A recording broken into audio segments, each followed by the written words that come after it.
បាទសូមជម្រាបសួរដល់ពុកម៉ែបងប្អូនដែលកំពុងតាមដានទស្សនាវីដេអូនៅថ្ងៃនេះខ្ញុំបាននឹងលើកយកនូវព័ត៌មានថ្មីមួយទៀតដែលទាក់ទងទៅនឹងប្រទេសរុស្ស៊ីនិងអ៊ុយក្រែនដដែលពុកម៉ែបងប្អូនទីគោរពដោយតែពុកម៉ែបងប្អូនបានដឹងរួចមកហើយថាសង្គ្រាមរវាងរុស្ស៊ីនិងអ៊ុយក្រែននៅពេលនេះគឺមិនទាន់បានបញ្ចប់នៅឡើយទេហើយការវិវត្តថ្មីនេះគឺរុស្ស៊ីបានវាយប្រហារប្រទេសអ៊ុយក្រែនបាទកាលពីថ្ងៃសុក្រនោះឈានចូលថ្ងៃស្អែកនោះបានវាយប្រហារប្រទេសអ៊ុយក្រែនទៀតបាទតែការវាយប្រហារនេះគឺបង្ហាញថាភាពស្មុគស្មាញសង្គ្រាមរុស្ស៊ីនិងអ៊ុយក្រែនគឺមិនអាចបញ្ចប់ទៅរួចនោះទេសង្គ្រាមអ៊ុយក្រែនគឺកំពុងស្ថិតនៅក្នុងការចរចាគ្នាប៉ុន្តែលោកពូទីនគឺបានវាយប្រហារអ៊ុយក្រែនកាលពីថ្ងៃសុក្រឈានចូលថ្ងៃសៅរ៍ដែលនេះគឺជាទង្វើដែលមិនគួរគប្បីសោះព្រោះថានៅពេលនេះរុស្ស៊ីនិងអ៊ុយក្រែនកំពុងឈានទៅដល់ការចរចាគ្នាប៉ុន្តែរុស្ស៊ីហាក់បីដូចជាមិនចង់បញ្ចប់សង្គ្រាមនោះទាល់តែសោះទោះបីយ៉ាងណាស្ថានភាពនេះកាន់តែក្តៅឡើង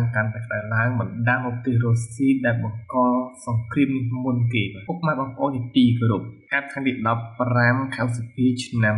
2025នេះកិច្ចចរចារវាងរុស្ស៊ីនិងអ៊ុយក្រែនបានកើតឡើងនៅទីក្រុងស្តុកបូលនៃប្រទេសទូពីដោយកិច្ចចរចានេះគឺគ្មានវត្តមានលោកពូទីនចូលរួមនៅក្នុងការចរចានេះឡើយគឺមានតែមន្ត្រីថ្នាក់ទាបតែប៉ុណ្ណោះដែលមកចរចាជាមួយនឹងលោកសេលេនស្គីហើយទីបំផុតកិច្ចចរចានេះគឺគ្មានបានទទួលផ្លាកការអ្វីតតែសោះអ្វីដែលបានទទួលគឺបានទទួលតែមួយប៉ុណ្ណោះគឺការដោះដូរ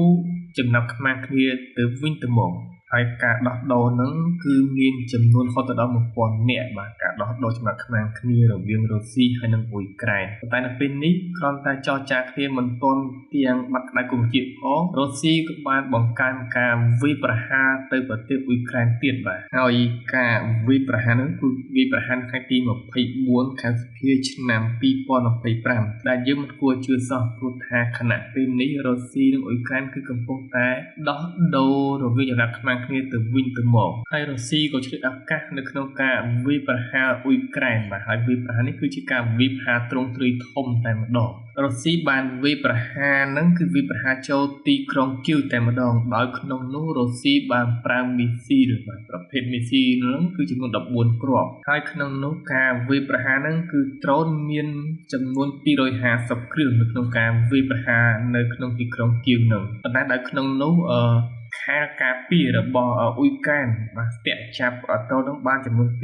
245គ្រឿងហើយតាក់ទងទៅនឹងការខូចខាតនៅក្នុងកំឡុងពេលនៃការវាយប្រហារនោះគឺអ៊ុយក្រែនបានខូចខាតជាច្រើនតាក់ទងទៅនឹងទ្រព្យសម្បត្តិរបស់ប្រជាពលរដ្ឋក៏ដូចជាការបាត់បង់ជីវិតរបស់ប្រជាពលរដ្ឋអ៊ុយក្រែននឹងបាទដែលនេះគឺជាអំពើខុសខើយំខ្នងរបស់ប្រទេសរុស្ស៊ីធ្វើមកដាក់ប្រទេសអ៊ុយក្រែនបាទពុកម៉ែបងប្អូនទីគោរពដោយពុកម៉ែបងប្អូនបានដឹងឬមិនថាទង្វើដែលលោកពូទីនធ្វើដាក់អ៊ុយក្រែននេះគឺជាទង្វើដែលលោកពូទីនមិនចង់បញ្ចប់សង្គ្រាមទេសបបញ្ជាក់ថាលោកពូទីនគឺមិនចង់បញ្ចប់សង្គ្រាមជាមួយនឹងអ៊ុយក្រែនឡើយបាទទោះបីជាប្រទេសទាំងពីរនេះកំពុងស្ថិតនៅក្នុងការចរចារកផ្លូវបញ្ចប់សង្គ្រាមយ៉ាងណាក្តីតែទង្វើរបស់លោកពូទីនដែលដាក់ទៅអ៊ុយក្រែននេះគឺសពបញ្ជាក់ថាលោកពូទីនគឺមិនចង់បញ្ចប់សង្គ្រាមជាមួយនឹងអ៊ុយក្រែនទេកត្តានេះធ្វើឲ្យប្រទេសមហាអំណាចធំនៅលើពិភពលោកកំពុងតែសម្លឹងមើលទៅលោកពូទីនទាក់ទងទៅនឹងការមិនទុកចិត្តលោកពូទីនតតែសោះនៅក្នុងការចរចារកសន្តិភាពនៅអ៊ុយក្រែននិងការបញ្ចប់សង្គ្រាមនៅប្រទេសអ៊ុយក្រែននេះបាទពីព្រោះថាគាត់ចរចាតែមាត់គាត់នៅតែបន្តវាយអ៊ុយក្រែនដដែលបាទនេះគឺជាទង្វើរបស់គាត់តាមអ្វីដែលយើងមើលទៅទង្វើរបស់គាត់គឺគាត់ចង់បំបាក់លោកសេលេនស្គីតែម្ដងបំបាក់ហ្នឹងគឺបំបាក់ទាំងរស់តែម្ដងបាទហើយគាត់ធ្វើយ៉ាងណាគឺចង់បានទឹកដីអ៊ុយក្រែនយកមកកាន់កាប់និងគ្រប់គ្រងតែម្ដងសកម្មភាពរបស់គាត់គឺជាសកម្មភាពបំពេញទៅលើអ៊ុយក្រែនទាំងស្រុងតែម្ដងដូច្នេះហើយប្រសិនបើប្រទេសធំនៅលើពិភពលោកមិនអាចធ្វើតាក់ទងទៅនឹងប្រទេសរុស្ស៊ីនោះទេហើយនឹងមិនដាក់ទណ្ឌកម្មទេនោះសង្គ្រាមគឺកាន់តែរីករាលដាលធំឡើងនៅអ៊ុយក្រែនហើយអ៊ុយក្រែននៅពេលខាងមុខប្រហែលជាអាចបាត់បង់ប្រទេសទៀតប្រសិនបើប្រទេសធំ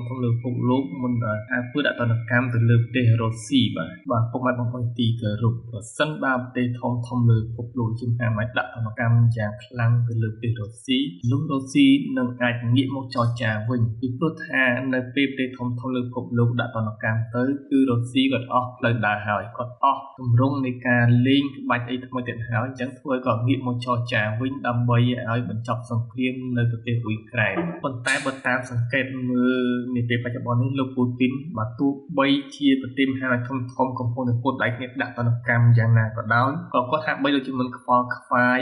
មិនអើពើនឹងរឿងទាំងអស់នោះសោះជាពិសេសគឺសហភាពអឺរ៉ុប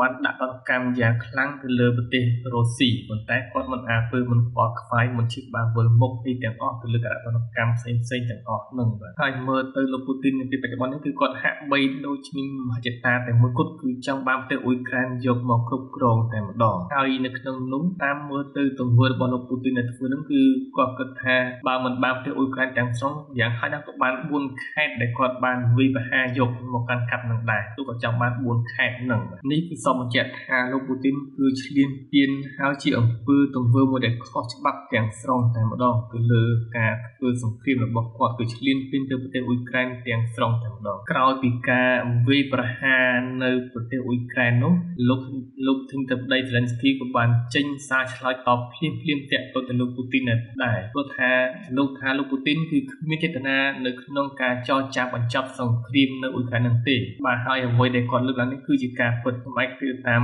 ទង្វើរបស់លោកហ្សេឡិនស្គីគាត់ថាមើលទង្វើរបស់លោកពូទីនគឺមិនចង់ចាប់សង្គ្រាមទេជាមួយនឹងអ៊ុយក្រែនហ្នឹងព្រោះថាគាត់វាយប្រហារហើយគឺវាយប្រហារទៀតមិនឈប់ឈរតអសោះបាទទោះបីជាថ្ងៃមុនក៏បានតាក់ទងទៅកម្មវិធីទូគីដើម្បី